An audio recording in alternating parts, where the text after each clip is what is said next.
Gulf ಯುದ್ಧದ effect ಎಷ್ಟರ ಮಟ್ಟಿಗೆ ತಾರಕಕ್ಕೇರ್ತಾ ಇದೆ ಅಂತ ಅಂದ್ರೆ ಭಾರತದ ಜನಸಾಮಾನ್ಯರ ಮೇಲೂ ಸಹಿತ ಇದರ ಎಫೆಕ್ಟ್ ಬೀಳ್ತಾ ಇದೆ. ಭಾರತದ ಜನಸಾಮಾನ್ಯರ ಮೇಲೆ ಗಲ್ಫ್ ಯುದ್ಧದ ಎಫೆಕ್ಟ್ ಒಂದು ವಾರ ಕೂಡ ತಡ್ಕೊಳ್ಳೋಕೆ ಸಾಧ್ಯ ಆಗಿಲ್ಲ. ಯುದ್ಧ ಶುರುವಾದ ಒಂದೇ ವಾರದಲ್ಲಿ ಅಡುಗೆ ಅನಿಲದ ಬೆಲೆ ಹೆಚ್ಚಳ, ಡೊಮೆಸ್ಟಿಕ್ ಸಿಲಿಂಡರ್ ಬೆಲೆಯಲ್ಲಿ 60 ರೂಪಾಯಿ ಹೆಚ್ಚಳ ಆಗಿದೆ. ಕಮರ್ಷಿಯಲ್ ಸಿಲಿಂಡರ್ ಬೆಲೆಯಲ್ಲಿ 115 ರೂಪಾಯಿ ಹೆಚ್ಚಳ ಆಗಿದೆ. ತಕ್ಷಣದಿಂದಲೇ ಹೊಸ ದರ ಜಾರಿ. ಉಜ್ವಲ ಸಿಲಿಂಡರ್ ಬೆಲೆಯಲ್ಲಿ ಮಾತ್ರ ಯಥಾಸ್ಥಿತಿ ಇರುವಂತದ್ದು. ಯುದ್ಧದ ಕಾರಣ ತೈಲ ಅನಿಲ ಸರಬರಾಜಿನಲ್ಲಿ ತೀವ್ರ ವ್ಯತ್ಯಯ ಕಾಣಿಸ್ತಾ ಇದೆ. ಹರ್ಮುಜ್ ಜಲಸಂಧಿ ಬಂದ್ ಕಾರಣ ಅಡುಗೆ ಮನೆಗೆ ತಾಕಿದ ಯುದ್ಧ. ಬೆಂಗಳೂರಿನಲ್ಲಿ ಡೊಮೆಸ್ಟಿಕ್ ಸಿಲಿಂಡರ್ ಬೆಲೆ 805 ರೂಪಾಯಿ ಇತ್ತು. ಇದೀಗ ಬೆಂಗಳೂರಿನಲ್ಲಿ ಡೊಮೆಸ್ಟಿಕ್ ಸಿಲಿಂಡರ್ ಬೆಲೆ 865 ರೂಪಾಯಿ ಆಗಿದೆ. ಸಾಮಾನ್ಯವಾಗಿ ಪ್ರತಿ ತಿಂಗಳ 1ನೇ ತಾರೀಕು ಅಡುಗೆ ಅನಿಲ ದರ, ಆದರೆ ಯುದ್ಧ ಪರಿಣಾಮ ತಿಂಗಳ ಮಧ್ಯೆ ಸಿಲಿಂಡರ್ ಬೆಲೆ ಹೆಚ್ಚಳ ಆಗಿದೆ. ಭಾರತದ ಜನಸಾಮಾನ್ಯರ ಮೇಲೆ ಗಲ್ಫ್ ಯುದ್ಧದ ಎಫೆಕ್ಟ್ ಯಾವ ರೀತಿಯಾಗಿ ಆಗ್ತಾ ಇದೆ ಅಂತ ಅಂದ್ರೆ ಒಂದು ವಾರ ಕೂಡ ತಡ್ಕೊಳ್ಳೋಕೆ ಸಾಧ್ಯ ಆಗ್ತಾ ಇಲ್ಲ. ಯುದ್ಧ ಶುರುವಾದ ಒಂದೇ ವಾರದಲ್ಲಿ ಅಡುಗೆ ಅನಿಲದ ಬೆಲೆ ಹೆಚ್ಚಳ ಆಗ್ತಾ ಇದೆ. ಡೊಮೆಸ್ಟಿಕ್ ಸಿಲಿಂಡರ್ ಬೆಲೆಯಲ್ಲಿ 60 ರೂಪಾಯಿ ಹೆಚ್ಚಳ ಆಗಿದೆ. ಇನ್ನು ಕಮರ್ಷಿಯಲ್ ಸಿಲಿಂಡರ್ ಅಲ್ಲಿ 115 ರೂಪಾಯಿ ಹೆಚ್ಚಳ. ತಕ್ಷಣದಿಂದಲೇ ಹೊಸ ದರ ಜಾರಿ. ಈಗಾಗಲೇ ಗಮನಿಸ್ತಾ ಇದ್ವಿ, ಅಮೆರಿಕ, ಇಸ್ರೇಲ್ ಮತ್ತು ಇರಾನ್ ಯುದ್ಧ ನಡೀತಾ ಇದೆ. ಭಾರತಕ್ಕೆ ಯಾವ ರೀತಿಯಾದಂಥ ಎಫೆಕ್ಟ್ ಇದರಿಂದ ಅಂತ ನಾವಿಲ್ಲಿ ನೋಡಿದಾಗ ನೋಡಿ, ಜನಸಾಮಾನ್ಯರ ಮೇಲೂ ಕೂಡ ಅಲ್ಲಿ ಇದರ ಎಫೆಕ್ಟ್ ಕಾಣಿಸುತ್ತೆ.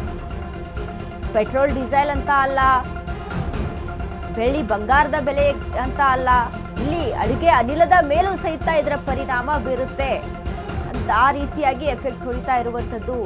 ಈಗ ನೋಡಿ, 60 ರೂಪಾಯಿ ಹೆಚ್ಚಳ, ಒಂದು ಕಮರ್ಷಿಯಲ್ ಸಿಲಿಂಡರ್ ಅಲ್ಲಿ 115 ರೂಪಾಯಿ ಹೆಚ್ಚಳ ಆಗಿರುವಂಥದ್ದು.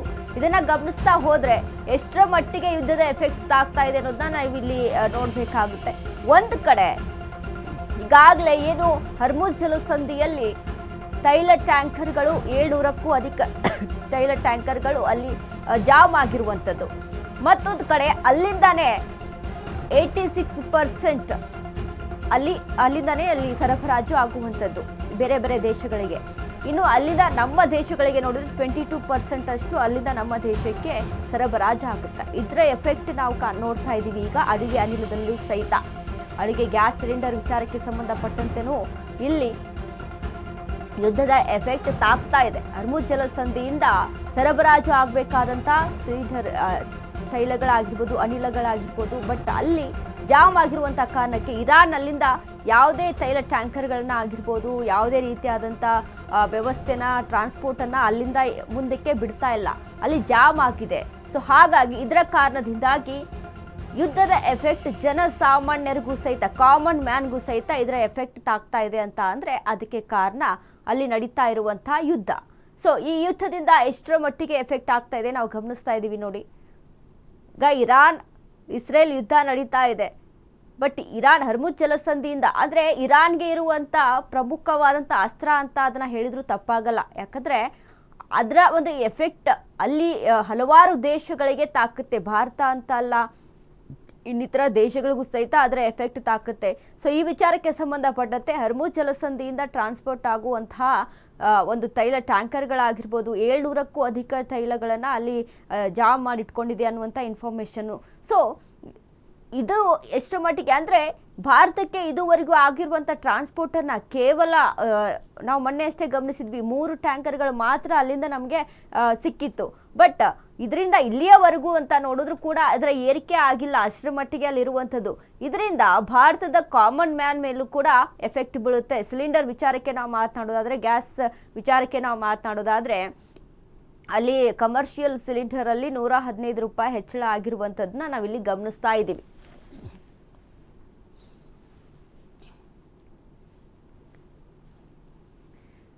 ಈ ಬಗ್ಗೆ ಹೆಚ್ಚಿನ ಮಾಹಿತಿಯನ್ನ ಕೊಡ್ತಾರೆ ನಮ್ಮ ಪ್ರತಿನಿಧಿ ಲಕ್ಷ್ಮಿ. ಲಕ್ಷ್ಮಿ, ಇದೀಗ ಇರಾನ್ ಮತ್ತು ಇಸ್ರೇಲ್ ಯುದ್ಧದ ಎಫೆಕ್ಟು ಅಡುಗೆ ಅಂದರೆ ಭಾರತದ ಸಾಮಾನ್ಯ ಜನರ ಮೇಲೂ ಕೂಡ ತಾಗ್ತಾ ಇದೆ. ಅಲ್ಲಿ ಅಡುಗೆಗೆ ಬಳಸುವಂಥ ಸಿಲಿಂಡರ್ ವಿಚಾರಕ್ಕೆ ಸಂಬಂಧಪಟ್ಟಂತೂ ಕೂಡ ಇದರ ಮೇಲೂ ಕೂಡ ಪರಿಣಾಮ ಬೀರ್ತಾ ಇದೆ. ಏನೆಲ್ಲ ಅಪ್ಡೇಟ್ಸ್ ಇದೆ ಲಕ್ಷ್ಮಿ ಈ ಬಗ್ಗೆ? ಎಸ್ ವನಿತಾ, ಈಗ ಏನು ಇರಾನ್ ಮತ್ತು ಇಸ್ರೇಲ್ ಮಧ್ಯದಲ್ಲಿ ಘೋರವಾದಂತಹ ಒಂದು ಯುದ್ಧ ನಡೀತಾ ಇದೆ. ಈ ಸಂದರ್ಭದಲ್ಲಿ ಒಂದಷ್ಟು ಜನರು ಭಾರತೀಯರು ಅಂದ್ಕೊಂಡಿದ್ರು ಚಿನ್ನದ ದರ ಜೊತೆಗೆ ಬೆಳ್ಳಿಯ ದರದಲ್ಲಿ ನಾವು ದಿಢೀರವಾಗಿ ಏರಿಕೆಯನ್ನ ಕಾಣ್ತೀವಿ ಅಂತ ಹೇಳಿ. ಆದ್ರೆ ಈಗಾಗಲೇ ಆಲ್ರೆಡಿ 2-3 ತಿಂಗಳಿಂದ ಚಿನ್ನದ ದರದಲ್ಲಿ ಜೊತೆಗೆ ಬೆಳ್ಳಿಯ ದರದಲ್ಲಿ ನಾವು ಏರಿಕೆಯನ್ನ ಕಂಡು ಬರ್ತಾ ಇದೆ. ಸೊ ಇದ್ರ ಮಧ್ಯದಲ್ಲಿ ನಿನ್ನೆಯಿಂದ ಶಾಕಿಂಗ್ ನ್ಯೂಸ್ ಏನು ಅಂತಂದ್ರೆ, ಇವತ್ತಿನಿಂದ ಸಿಲಿಂಡರ್ ದರದಲ್ಲಿ ಏರಿಕೆ ಕಂಡು ಬರ್ತಾ ಇರುವಂತದ್ದು. ನಾವು ಏನೆಲ್ಲ ಅಲ್ಲಿಂದ ತರಿಸ್ಕೊಳ್ತಾ ಇದ್ವಿ ಆ ಎಲ್ಲದರ ದರವನ್ನ ಏರಿಕೆ ಆಗುತ್ತೆ ಅನ್ನುವಂತಹ ಭಯಭೀತಿ ಆಲ್ರೆಡಿ ಎಲ್ಲ ಜನರಲ್ಲಿ ಇತ್ತು. ಅದ್ರ ಜೊತೆಗೆ ಈಗ ಡಿಕ್ಲರೇಷನ್ ಅಂದ್ರೆ ಸಂಪೂರ್ಣವಾಗಿ ಸ್ಪಷ್ಟತೆ ಜನರಿಗೆ ಸಿಗ್ತಾ ಇರುವಂತದ್ದು. ಭಾರತದ ಜನಸಾಮಾನ್ಯರ ಮೇಲೆ ಈಗ ಏನು ಗಲ್ಫ್ ಯುದ್ಧ ಆಗಿದೆ, ಸೊ ಇದು ಒಂದ್ ರೀತಿಯಲ್ಲಿ ನಮ್ಗೆ ಎಫೆಕ್ಟ್ ಬೀಳ್ತಾ ಇರುವಂತದ್ದು. ಒಂದು ವಾರದಿಂದ ಕೂಡ ಈ ಸಾಧ್ಯತೆ ಇರುತ್ತೆ ಅಂತ ಹೇಳಿ ಅಂದ್ಕೊಂಡಿದ್ರು. ಆದ್ರೆ ಈಗ ಇದು ಸಂಪೂರ್ಣವಾಗಿ ಏನು ಜಾರಿಗೆ ಬರುವಂತದ್ದು. ಏನು ನಮ್ಮ ಭಾರತದಲ್ಲಿ ಡೊಮೆಸ್ಟಿಕ್ ಸಿಲಿಂಡರ್ಗಳ ಬೆಲೆಯನ್ನ 60 ರೂಪಾಯಿನ ಹೆಚ್ಚಳ ಮಾಡಿರುವಂತದ್ದು ಸದ್ಯಕ್ಕೆ. ಸೊ ಮುಂಚೆ ದರವನ್ನ ನಾವು ನೋಡೋದಾದ್ರೆ 805 ರೂಪಾಯಿ ಇತ್ತು. ಆದ್ರೆ ಈ ಸದ್ಯದ ದರವನ್ನ ಏನು ಡೊಮೆಸ್ಟಿಕ್ ಸಿಲಿಂಡರ್ ದರವನ್ನ ನೋಡೋದಾದ್ರೆ 865 ರೂಪಾಯಿ ಆಗಿದೆ. ಸಂಪೂರ್ಣವಾಗಿ 60 ರೂಪಾಯಿ ಏರಿಕೆ ಆಗುತ್ತೆ. ಯಾಕಂತಂದ್ರೆ ಒಬ್ಬ ಜನಸಾಮಾನ್ಯನಿಗೂ ಸಹ ಇದು ಸಿಲಿಂಡರ್ ಅನ್ನುವಂಥದ್ದು ಬಹಳ ಮುಖ್ಯವಾಗುತ್ತೆ. ಅದರಲ್ಲೂ ಇದು ಏನು ಮಿಡಲ್ ಕ್ಲಾಸ್ ಪೀಪಲ್ಸ್ ಗಳಿಗೆ ಸಾಕಷ್ಟು ಸಮಸ್ಯೆ ಆಗುತ್ತೆ ಅನ್ನೋದು. ಯಾಕಂದ್ರೆ 5 ರೂಪಾಯಿ ಏರಿಕೆ ಮಾಡೋದ್ರೂ ಸಹ ಅದು ದಿನನಿತ್ಯದ ಖರ್ಚನ್ನ ನಾವು ತಿಂಗಳ ಲೆಕ್ಕಕ್ಕೆ ಹಾಕೊಂಡ್ರೆ ಅದು ಆ ವ್ಯಕ್ತಿಗೆ ಹೊರೆಯಾಗುವಂತಹದ್ದು. ಸೊ ಈಗ ಸಂಪೂರ್ಣವಾಗಿ ಏನು 65 ರೂಪಾಯಿ ಏರಿಕೆ ಆಗಿರೋದ್ರಿಂದ ಇದು ಜನಸಾಮಾನ್ಯರಿಗೆ ಸಮಸ್ಯೆ ಆಗುವಂತದ್ದು. ಇನ್ನು ಇದ್ರ ಜೊತೆಗೆ ಏನಂತಂದ್ರೆ ಪೆಟ್ರೋಲ್ ಡೀಸೆಲ್ ಬೆಲೆಯೂ ಸಹ ಏರಿಕೆ ಆಗುತ್ತೆ ಅನ್ನುವಂತಹ ಭಯ ಸದ್ಯಕ್ಕೆ ಎಲ್ಲರಲ್ಲೂ ಇರುವಂತಹದ್ದು. ಸೊ ಇದೇ ರೀತಿಯಾಗಿ ಅಲ್ಲಿ ಆಗ್ತಾ ಇರುವಂತಹ ಯುದ್ಧದ ಎಫೆಕ್ಟ್ ಸದ್ಯಕ್ಕೆ ಭಾರತೀಯರ ಮೇಲೆ ಬೀಳ್ತಾ ಇರುವಂತಹದ್ದು. ಇನ್ನೂ ಯಾವ್ಯಾವ್ದ್ರ ಮೇಲೆ ದರ ಏರಿಕೆ ಆಗುತ್ತೆ ಅಥವಾ ಈ ಸಿಲಿಂಡರ್ ಬೆಲೆ ಅಕಸ್ಮಾತ್ ಇಳಿಬಹುದಾ ಅನ್ನುವಂತಹದ್ದು ಒಂದು ಕಡೆ ಎಲ್ಲೋ ಒಂದಷ್ಟು ಜನರಿಗೆ ಸಂಪೂರ್ಣವಾಗಿ ಯುದ್ಧದ ವಾತಾವರಣ ಫುಲ್ ಕ್ಲಿಯರ್ ಆದ್ಮೇಲೆ ಎಲ್ಲೋ ಒಂದು ಕಡೆಗೆ ಜನಸಾಮಾನ್ಯರಿಗೆ ಏನಾದ್ರು ಆ ಸಂದರ್ಭದಲ್ಲಿ ಕಡಿಮೆ ಮಾಡುವಂತ ಸಾಧ್ಯತೆ ಇದೆಯಾ, ಇದೊಂದು ಪ್ರಶ್ನೆ ಇದೆ. ಜೊತೆಗೆ ಇನ್ನೇನು ಈಗ ನಾವು ಅಲ್ಲಿಂದ ಏನೆಲ್ಲ ತರಿಸ್ಕೊಳ್ತಿದ್ವಿ ಡ್ರೈ ಫ್ರೂಟ್ಸ್ ಎಲ್ಲ ರೀತಿಯ ದರಗಳಲ್ಲೂ ಸಹ ಬೆಲೆಯಲ್ಲಿ ವ್ಯತ್ಯಾಸಗಳು ಕಂಡು ಬರ್ತಾ ಇರುವಂತದ್ದು ಅಂತ.